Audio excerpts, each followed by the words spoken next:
Check, please. Golden State Warriors season's over. Where do they go from here? Timberwolves 4, Dubs 1. You are Locked On Warriors. Stop trying to turn the page on us so fast. Your daily Golden State Warriors podcast. We got 4 championships. Part of the Locked On Podcast Network. Every team has a chance if Steph's on the team. Your team every day.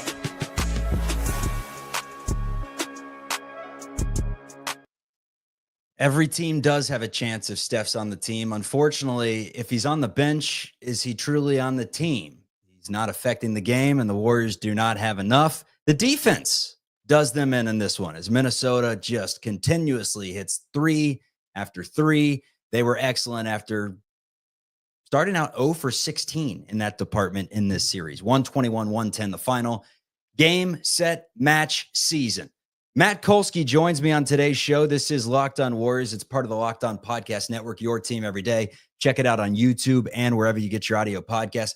We appreciate you very much for sticking with us the entire season. To the everydayers that legit joined us after Toronto Raptors losses, hop in the comments that was you for all these games. We very much appreciate it. And I will say this, the offseason shows get a little spicy. NBC Sports Bay Area, a lot of these networks, whatever, they got to keep it by the vest. We can say whatever. We can speculate whatever. We can wonder what the Golden State Warriors are going to do heading into this offseason, because that is what is upon us as of today. We'll get the year-end presser in a couple days. It's the Timberwolves winning by 11 in a game that flipped with Mike Conley, not the 37-year-old that I thought would flip a series. But he did it, knocking down some deep threes in the first half, and the Warriors truly never recovered. Welcome, Kolsky. Oh, thanks. It's funny. You're not wrong. Anthony Edwards did some stuff tonight. Obviously, Julius Randle was awesome. But that stretch where Conley hit the big threes and Minnesota jumped out to that lead was kind of the decisive stretch of the game in a lot of ways. And the Warriors looked like they were right back in it. It felt like if they could hold some momentum into halftime, they'd have a shot in this thing. And then before half, they just got brutalized, man. And look, on the death certificate, the 2025 Warrior playoff run will say Wednesday, May 14th at, 9:11 p.m. But I think we all know that this thing was actually pronounced a little over a week ago when Steph Curry grabbed his hamstring and called for a sub. I thought they could get one, though. I thought they could get one and give him a thought chance, they could because too. all odds were that he would have played game 6, right? That's what everything was pointing towards. Because of the Valkyries playing on Friday, they had extra rest. They would have gone Sunday. All you needed was one of these 3, 2 of them at home. Wasn't enough to get it done. We'll get into Butler in a minute.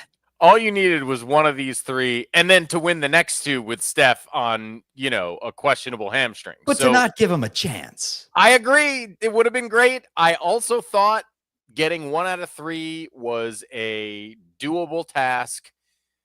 But I think in the end, having watched those 3 games, what I would say is, and really it was 1 out of 4, by the way, but I think we all kind of threw away game 2. What I would say in retrospect is that in order to accomplish that task, the Warriors needed not only a big performance from Jonathan Kaminga, not only Jimmy Butler to be playoff Jimmy, but then on top of that, some other guys to show up. And they just couldn't get everything going the same night. I mean, Jimmy had the one big game, and then you could see these last 2. I mean, they said he was sick. Who knows if that's true or not. He certainly was not the playoff Jimmy they needed to get a win. There's just no debate about it. And you know what I'd compare this to, man? Finish up, whatever you're well, saying. just we can talk about Buddy or Pods having a couple bad games, or Moody not showing up till it was too late, whatever. We can talk about all these things. At the end of the day, Steph went out and Jimmy Butler did not perform at the level they needed. And they were never going to win this series without those things happening.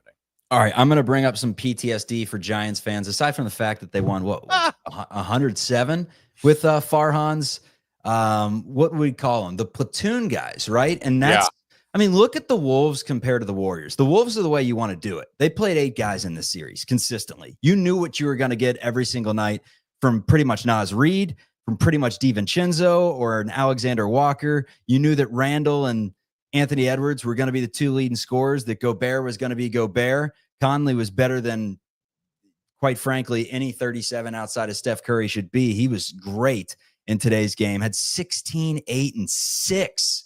Mike Conley, who played on the same national championship floor as Joakim Noah, who's been out of the league for 5 years, that Mike Conley is still affecting this series. But you knew what you were going to get with the Wolves. With the Warriors, it was the San Francisco Giants. It was the platooning nonstop. We saw 16 from Santos today, 16 minutes. We saw 10 minutes from Quentin Post. We saw him go to Pat Spencer before Moses Moody in the game today, and then go to Moody, and Moody all of a sudden sparks a run that brings the Warriors back down to 9. Edwards hits a 3, dagger. It was a dagger a long time ago. Like you mentioned, the dagger was thrown game 1 in this series. But the Warriors need to get to a point where the strength in numbers was great. It had its day, but they have to get to a point where they have 8 reliable guys that can go out there. And quite frankly, Kaminga became one of those guys when it was too late. You were right all along. Pie in my face. Throw me on Golden Gate Bridge and chuck some tomatoes at my head. I mean, for God's sakes, you were right. And he pulls Kaminga and puts in Spencer and Santos. So, look, yeah, it was over regardless. Forget the rotations and everything. That's more of a long-term issue, right? That really didn't affect tonight. I mean, listen, Wolves are too good.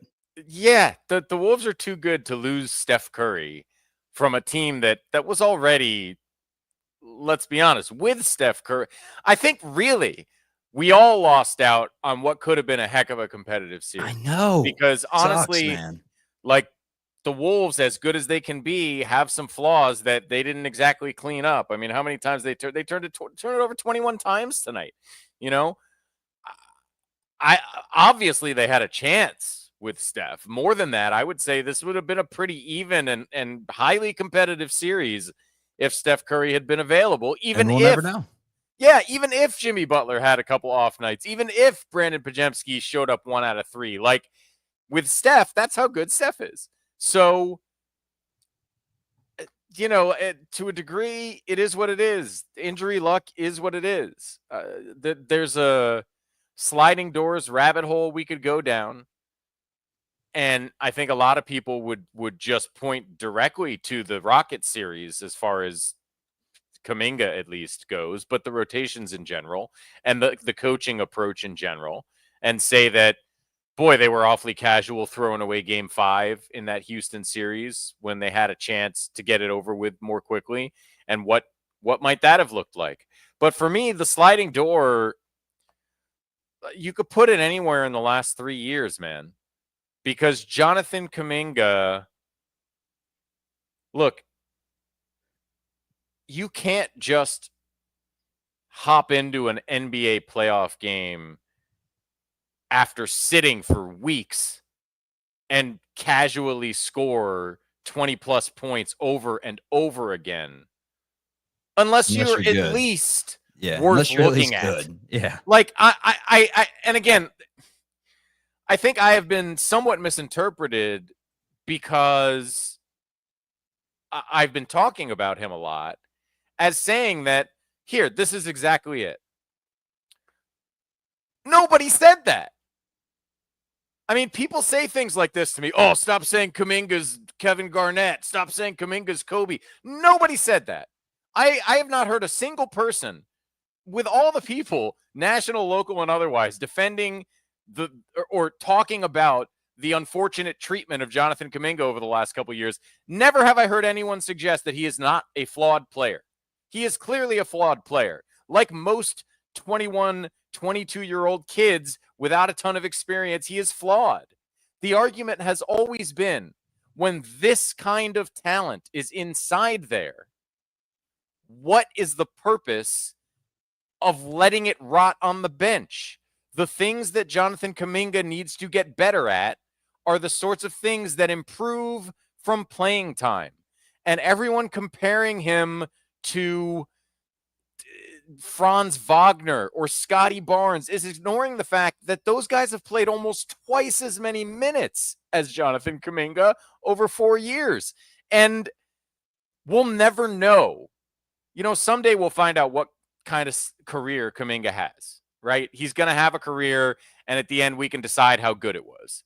But we'll never know what might have happened if Steve Kerr had been willing to put faith in this guy when we saw the initial flashes that this sort of stuff was possible. And if he had just let him play through some of his mistakes, if he had just invested confidence in him like he has done with Brandon Pajemski or Guy Santos or Gary Payton, who knows what this season and the last couple seasons for the Warriors might have looked at. We'll never get to know that, and there's nobody to blame for that besides Steve Kerr, who, again, to answer someone's question, yes, I still believe he's a great coach, but for whatever reason, this guy, Jonathan Kaminga, has been a blind spot for Steve Kerr, and it has been to the obvious detriment of the entire Warriors organization. The thing is, they will still potentially have him as an asset this offseason if the sign and trade is a possibility. We'll talk about that coming up. Do want to tie a ribbon on this season. On tomorrow's show, I'll get into kind of the season as a whole, the obit, we like to call it, where I will legit spend 4 hours of my day, and this may be in a couple of days because it may take a while, but I'm going to go through every single show. I'm going to find the most ridiculous takes. I'm going to compile them together. So you'll get in one show like Lindy Waters is the next, Damon Stoudemire. I don't know who I would even compare him to in any of these shows, but we'll run through that when that day comes. But for now, let's tie a ribbon on this game. Brandon Pajemski finally shows up. He was 11 of 19, 4 of 6, had 28 points, 6 rebounds, 4 assists. Pajemski is extremely cheap. He's extremely young. He's also pretty good. Is he 39 minutes a game good? He was tonight, but he at the very least is a nice part of this future. Buddy Hield has had such an up and down season. He was bad tonight. 4 turnovers in the game, 8 points, 0 of 4 from 3. The Buddy Hield cycle went like this, and all of a sudden, instead, it's supposed to kind of creep around in clock-like formation, and it just went like the Tower of Terror at Disney, just all the way down to the bottom. But Buddy, he had a great run in the playoffs, and he is worth every penny. I mean, if that's what we're talking about financially, Jimmy Butler is the one that did not earn his paycheck tonight, quite frankly. And Draymond. And that's the problem here is we can debate whether Kaminga should have played more. We can talk about Pods not yet being consistent enough and Buddy falling off a cliff tonight, which he absolutely did. But those guys are paid to be that level of player. Draymond Green and Jimmy Butler, in the absence of Steph, are paid to be elite. Draymond was not good enough.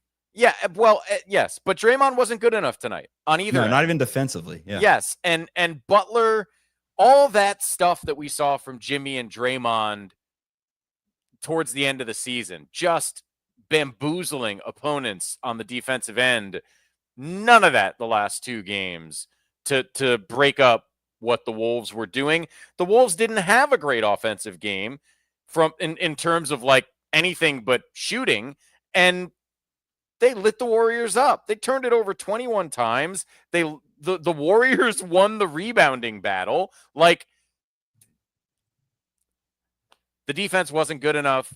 Jimmy wasn't aggressive enough. Draymond, not good enough. And those are the problems moving forward, right? Is those guys have to be great based on the way this team is designed right now if you're going to keep all 3 of them. And even if you do keep all 3 of them, and they are pretty good, you're going to need a legitimate third scorer, and it is really tough to imagine where that guy comes from. Let's talk about the path to once again getting back to this point and getting beyond this hump, because the Golden State Warriors for the 3rd straight season will not make it past the 2nd round of the NBA playoffs. 4-1 and a 121-110 Wolves win in Game 5 at Target Center. Locked On Warriors rolls on after this. All right, let's tell you about one of our sponsors. It's WayFair. The days are getting longer, the weather's warming up, and people are spending more time outside, which means it's the perfect time to refresh your outdoor space. Can't you see it? on the patio, coming together, in the gazebo, coming together. Wayfair's got everything you need to make it feel more like you. Their massive selection of outdoor essentials makes it easy to transform any space into your ideal summer setup. From comfy conversation sets to sleek dining tables and outdoor decor, they've got it all, and at prices that fit your budget. Grab a new patio dining set and some string lights from Wayfair to extend your outdoor space. They got a mix of styles. The delivery is free and hassle-free, even for the big stuff. And whether you're entertaining guests or just relaxing solo, shop Wayfair to help you unwind. From carpets to outdoor patio furniture, they got it all. Shop a huge selection of outdoor furniture online this summer. Get outside with Wayfair. Head to wayfair.com right now. That's Wayfair, WAYFAIR.com. Wayfair, every style, every home. Brutal way to end it, man. No Steph Curry, no smiles from Steph Curry tonight. Every time they showed him on the bench, it was just a look of like, they're not going to give me one chance, are they? They're not even going to give me a chance to write this awesome chapter of my legacy where I brought us back from 3-1 against the Wolves with a couple of 35-40 pieces. So that's it. The Warriors weren't good enough. Would they have been good enough with Steph Curry? Based on what the supporting cast did, I just find it hard to believe. Could they have won this series? I don't know. Could they have won the NBA championship? Probably not. I think that $100 bet to win $2,200 on FanDuel that I placed was charity at the end of the day to one of our sponsors. You know what, man? You second guessing me all season. I've been optimistic, and you've been the one. This is all goofy hypotheticals, right? But let's play this out a little bit. First of all, when you talk about, well, look at how rough the role players were without Steph, that a lot of that is because Steph's not there, right? I mean, It's a lot harder for all those guys without Steph. I'm not going to tell you, man, if only Steph was healthy, they wiped the floor with the Wolves by any stretch. But look, he got them started in game 1 and they finished it off without him. I tend to believe they'd have had a real good shot if Steph was healthy. Oh, right? 16 though from the Wolves from 3 starting off, and yes. May I say 16 of 34, 47% in game 4, 38% in game 3, 43% in game 2, and I believe they shot 38% tonight. So that was and the commenter who says Kaminga wouldn't even have played, that's probably right too if Steph's healthy. But nevertheless, I give them a shot with Steph. That's all I'm saying.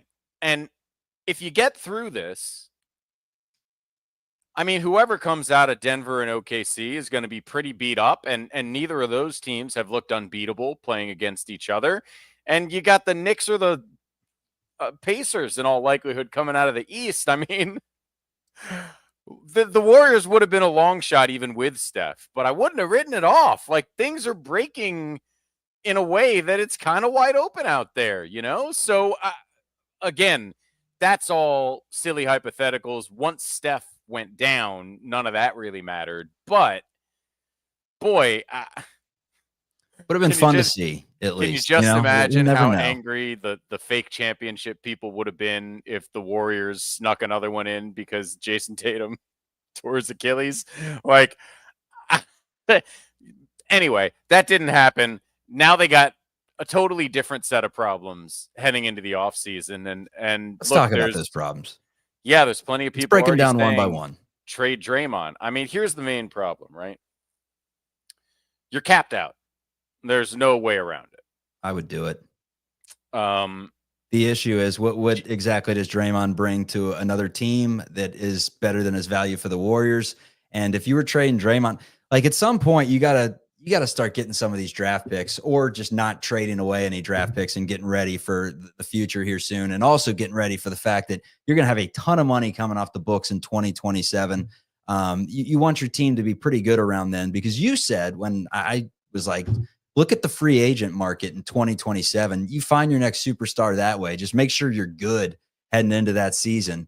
And your response was, well, who says that stars are going to want to come to Golden State after Curry's gone? I mean, you're talking about a team that, however good it is in the previous year, is going to lose, in your version, I'm assuming, Steph Curry, Draymond Green, and Jimmy Butler, if those guys are presuming they're still here at that point. I'm saying, how is your talent aside from those three?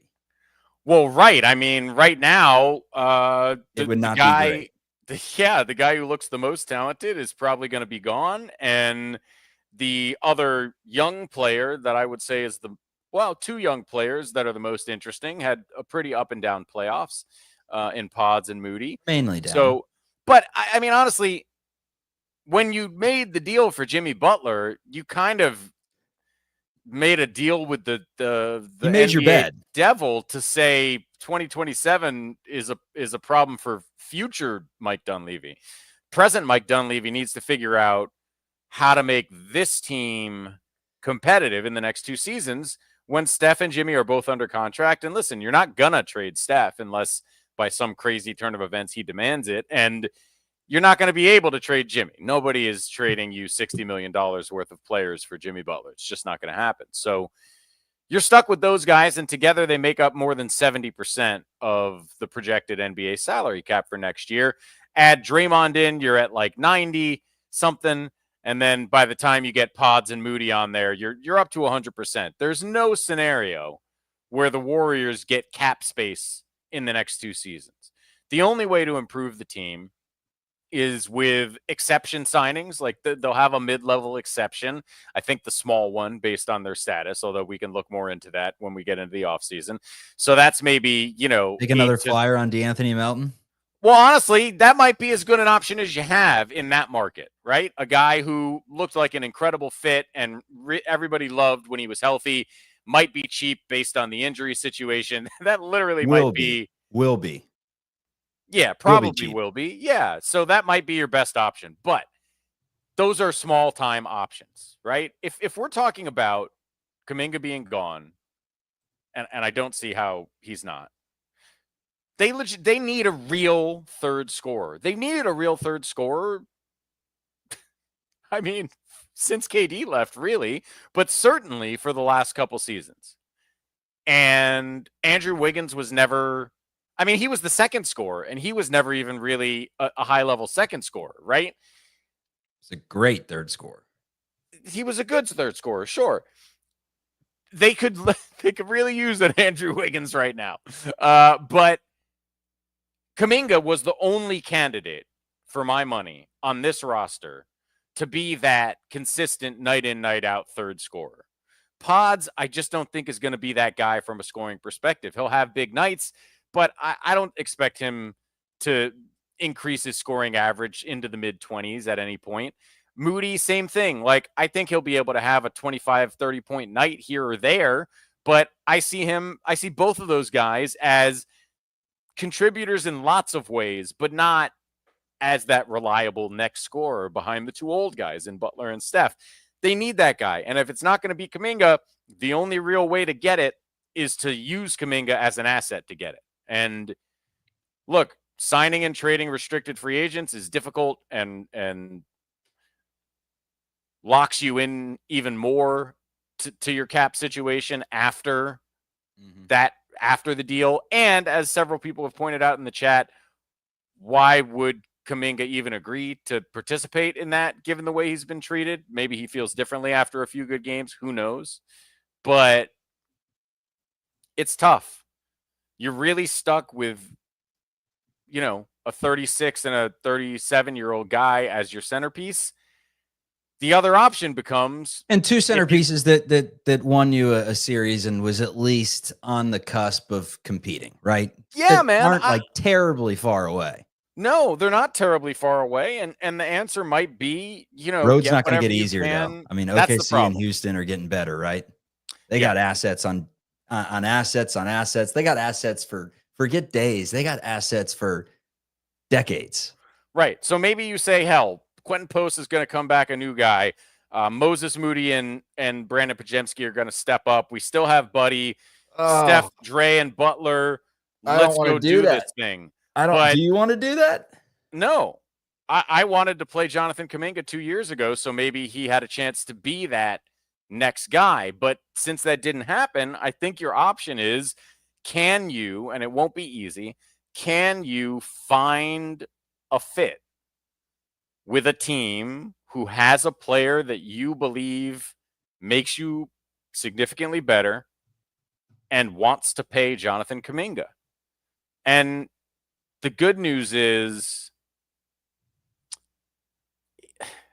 Kaminga has put on tape some stuff that will probably make him a more popular option for teams in the offseason. I don't know if that's going to get the Warriors where they need, but it's a lot better than if he had played out, if we'd played out the string with a bunch of DNPs for him and you're in the same situation now. Yeah, that's the only silver lining from all of this. If you want to be a glass half full kind of guy like myself, there is a silver lining to everything. It's that the value went from nothing to where all of a sudden, like you saw a lot of flashes. Like he was awesome. He was awesome in a lot of ways in this series. His ability to get downhill it's elite, man. Like it's elite. Rimmed out a couple, not rimmed out, but strong-armed a couple turnarounds today, but he can get to his spot and hit some threes. Like there are a lot of parts of his game that, I mean, you're not wrong. Like he's got a lot to him. But it doesn't seem like it's, unless Steve Kerr goes, that's a wrinkle that I don't think anyone's talking about, considering he has time on his contract and Steph Curry's still here. But I mean, you never know. We've seen some crazy things in the NBA as of late, and things can be shaken up a lot. Now, let's talk huge shakeup hypotheticals. Are they even possible? We're getting into that coming up on Locked On Dubs. Shopping for a car should be exciting, not exhausting. But between the confusing prices and the hidden fees, it can sometimes feel overwhelming. That's why I love CarGurus. They help you cut through the noise and show you the best deals with full confidence. Over 4 million listings, CarGurus has more new and used cars than any other major online marketplace in the U.S. They verify dealers, provide real price analysis, and give you the tools and data to make the right choice without second-guessing yourself. So for those of you right now that are Locked On listeners that are in the market for a car, listen to the rest of this one. If you need a deal you can trust, CarGurus makes it easy to compare vehicles side by side with unbiased deal ratings. The best feature, they got price drop alerts. You know exactly when the perfect car is available for your budget. Plus, the in-depth vehicle details gives you peace of mind before you step onto the lot. It's no wonder SimilarWeb estimated traffic data shows CarGurus is the #1 most visited car shopping site. Buy or sell your next car today with CarGurus at CarGurus.com. Go to CarGurus.com to make sure your big deal is the best deal. That's CarGurus.com, CarGurus.com, CarGurus.com. Car gurus are great, but we need some basketball gurus in addition to some car gurus. Warriors, we talked about Kaminga in the last session. The Brooklyn Nets have been a team that have been connected to Kaminga as being interested for a long time now. You got some experience dealing with them during the midseason Dennis Schroeder trade. Could they potentially put Cam Johnson, one of the Cams, or Cam Thomas on the market? Both, you would think, with the Steve Kerr spacing offense would help your team a little bit. Would they help them enough? We don't know. A name, you're shaking your head. Respond. Let's just talk about those players real quick. Okay. Cam Johnson at least is reliably good. You don't think Cam Thomas is a good scorer, man? I think if Steve Kerr hates Jonathan Kaminga, he might kill Cam Thomas. Yeah, I mean, he's not an assist guy, is he? He's ISO. You want passing and rebounding? Because Cam Thomas isn't giving you that. I don't. I mean, yeah, the guy's talented. I just had 10 assists in his last game for the season with the Nets. Okay. He's figuring it out real time. That's the other part of this is I think we have to admit that it's not worth making a deal for a player that isn't a Steve Kerr type of player, right? Yeah. Cam Thomas has played 30 minutes a night, shot 8 threes a night at 35%. 3.8 assists to 2.5 turnovers. Like, that's not a Steve Kerr type player. Okay. Well, Cam Johnson's getting brought up. Yeah, no, they're all going to get brought up because you're right. The Nets are an obvious and reported suitor of Kaminga, but Okay. Cam Johnson is a really solid jump shooter who's a decent player, and Cam Thomas is a loose cannon microwave scorer. I don't know that either of them makes you better. How about this team? Yeah. And hear me out, because it may be impossible. We discussed this earlier, and there would have to be so many wrinkles that would, be steamed out of the shirt in order to put this thing on and wear the shirt. That was such a horrible analogy. What the hell am I talking about? It's been a long season, Kolsky. But I mean, when it comes to this particular player, because David Locke, who's the voice of the Utah Jazz, when the Warriors went out and got Butler, we were having a conversation, and he was like, well, what if they kicked the tires again this offseason on Lowry marketing, and went after him and offered Jonathan Kaminga and some of these other players to the Jazz in order to make the money work and bring in someone like Lowry?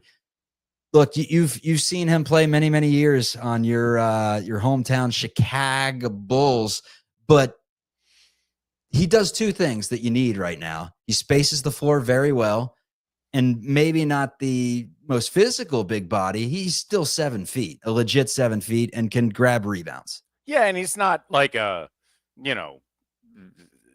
average knockdown rim defender guy, but he's a decent defender. He's not a terrible defender. Look, Lowry's a good fit, always has been. I don't know how you get him.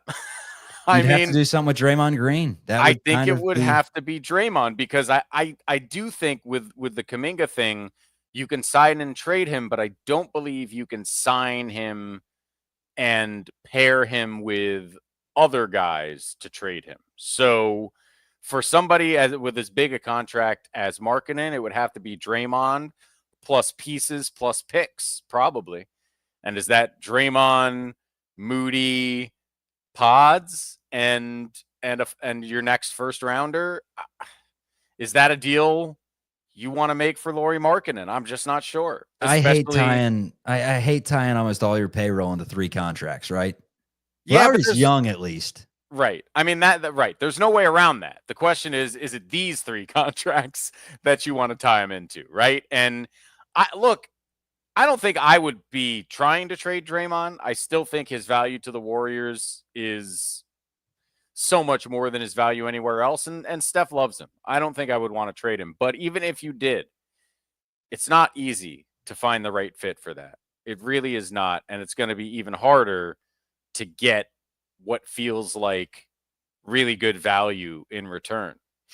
Do you think they'd look into it? Do you think there's any remote possibility that this is the year that they actually say, like, hey, we got Jimmy Butler now to kind of play the Draymond, facilitate, help bring the ball up the floor, be a calming presence, be the defensive conductor. Chuck, it is 10:02 p.m. in San Francisco, and Mike Dunleavy is on the phone, okay? Like, if the Warriors offseason had a slogan for the last decade, it would be they make the calls. Like, they're gonna think about it. And I don't think it would be crazy not to at least consider doing something with Draymond, given the way everything has gone the last month. There's no question.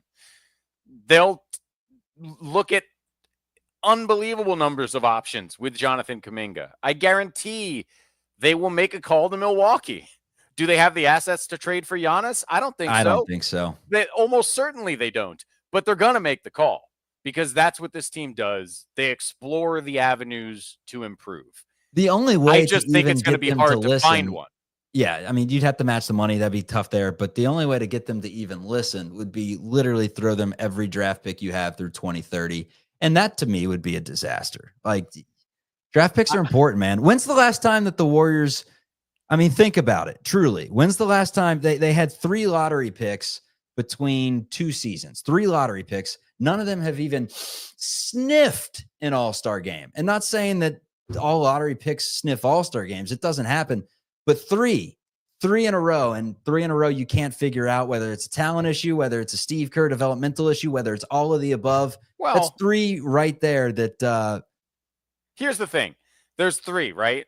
Let's go through them. James Wiseman, I think we can say it was a draft problem. It was a talent issue. He's not a good enough player. No. Look, it wasn't a great draft, but nevertheless, that was the wrong pick. Jonathan Kaminga, who knows? Based on everything that's gone on, largely, in my view, the responsibility of the head coach. Moses Moody, not bad. He was the 14th pick? 12th or 14th pick? I can't remember now. Scout page said that he was a lockdown shooter. What happened to that? He is. I think his confidence. Look, Moses Moody has had a pure jumper since he arrived. Now, he's gone deeply cold at some bad moments. That happens to the best of them. He actually had a good season, 37%. Yeah. So you're not and lying there, man, he was cold when it mattered. And as I keep saying, I would argue he would be even better if he had gotten more consistent opportunities over his first 3 years. And I would also argue he deserved more consistent opportunities over those years. So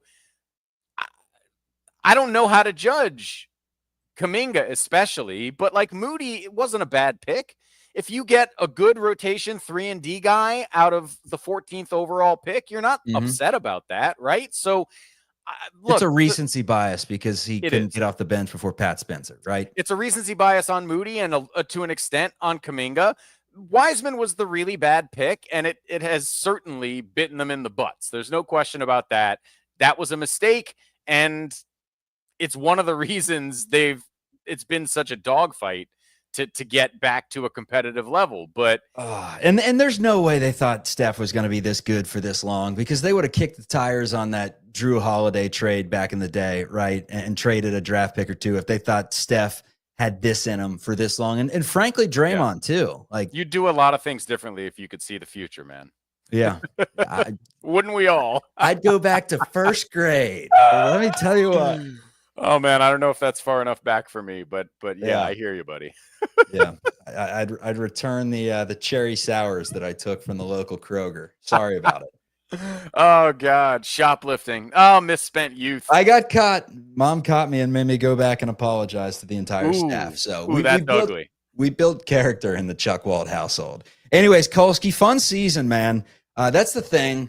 Sports, they're a run, man. Right? It's all about the journey. And it's obviously more fun when there's a parade on market, but when there's not a parade on market, you go back through the entire season and you think of the highs and the lows. And there were a lot of highs, man. I mean, the Jimmy Butler run into the playoffs and then the Houston series, like that 7-game series, just so much fun. There was really not any vitriol at all with the Minnesota Timberwolves, aside from, game 1 and the comments that Draymond had directed his way. Aside from that, it was a pretty civil series for the most part.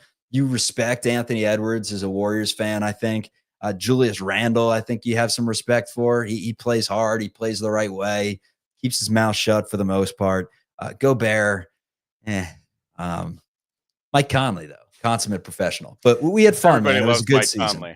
It was a good season. Definitely some lows, but more highs. Thank you, Chuck. It's been a pleasure doing this with you. And yes, honestly, I was looking at my group chat just before we hopped on, my NBA group chat, and the Warriors fan in there was saying, I'm disappointed in this moment, but if you had told me in December, thrilling late season run, Game 7 victory, and out in the second round, I would have taken it. So, all things considered, this was not a terrible season for the Warriors. And to the people asking, was it worth it for Jimmy? I would say yes, because this last couple months would have been terrible if that deal hadn't gotten done. Just terrible. And I still think their prospects are better for the next couple of years with Jimmy. So, and he was great with Steph on the floor, and he was banged up. That's right. So that's right. And I think it's going to be a fascinating offseason, whatever happens. So we will be here to guide you through it.